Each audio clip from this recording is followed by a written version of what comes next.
Kevin Mayo, and today we're drinking Founder's Doom. This is an Imperial IPA aged in oak barrels. It is a limited release. They haven't done Doom since 2013. This is their third barrel-aged beer of the year. I guess they have two more coming out after this. This was packaged on 4/25 of 17, and it is 12.5%, 12.4% alcohol by volume. So, so it's a very limited release, barrel-aged Imperial IPA, which doesn't sound like something anybody else does. And there's not a lot of notes on it. There's nothing about the hops or anything like that on the website. So let's just give it a crack, give it a go, and see what we got. As always, if you like the reviews, please subscribe. We're always looking for friends. And go ahead and leave comments, because we love talking about beer. So we're using a goblet glass, mostly because I'm thinking with that bourbon aging, that aroma is going to be very important, so I wanted to gather that in. It is crystal clear. And I would say a dark yellow, maybe even a little bit of orange in there. Not a lot of head. We didn't pour a lot of head on this one. We got maybe half a finger of bright white head. It is dissipating rapidly. We got a little bit of alcohol lacing on it.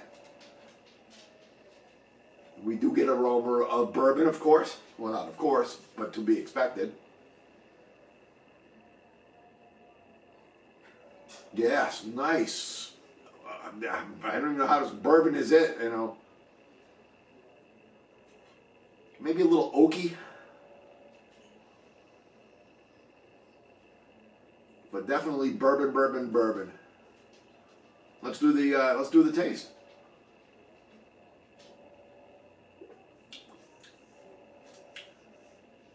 Oh. I don't even know where to begin. Wow, I just got a hint of vanilla though, or I should say a hit of vanilla, a rush of vanilla. So this is 2 months old from the time it was bottled. I'm not sure how long it was aged in the barrel. So, you know, we're so conditioned that we're going to go with fresh for our IPAs. So you don't get any of that really bright IPA flavor going on.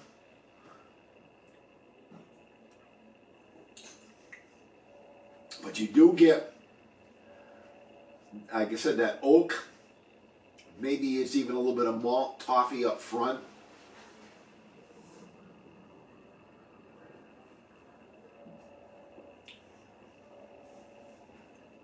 Then you get some nice bourbon. Like I said, then you get a real rush of vanilla at the back end of it. I think on Beer Advocate they said it was 100 IBUs. It doesn't finish overly bitter. It's not that real wall of bitter that you get in a West Coast IPA. But it's got some nice bittering at the back end of it.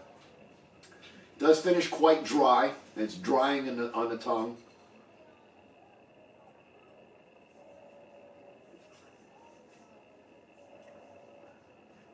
Just trying to see. There might be just the slightest hint of citrus in there. Kind of buried underneath the bourbon.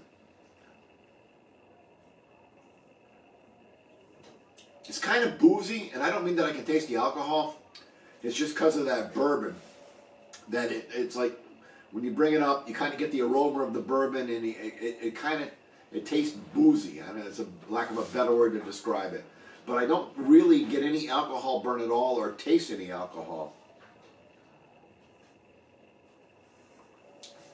So this would be, I would call this a real sipping beer.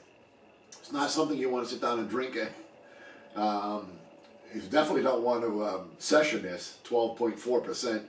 You got to be real careful, and I'm home for the night, so I don't have to worry about that. Yeah, so it's not a session beer by any way, stroke of an imagination, but it's a real sipping beer. You want to take this slow, you want to enjoy it, you want to savor it, you want to really taste that bourbon, you want to taste that oak, you want to taste that vanilla.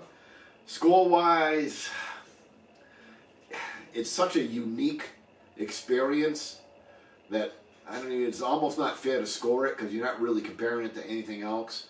It's kind of like, do I like it or I don't like it? It's not doing a lot for me, but then again, I'm not a bourbon drinker. Never really enjoyed bourbon. Really, the only way I like bourbon is bourbon barbecue on my ribs. So, but it's really well made. It's got a nice mouthfeel. It's a beautiful looking beer, that bright dark orange. The alcohol is well controlled. It's got really some great tasting notes in it. So I'll give it an 85 out of 100. But that's more my personal preference. I think I'm probably underscoring it. Till next time, keep drinking.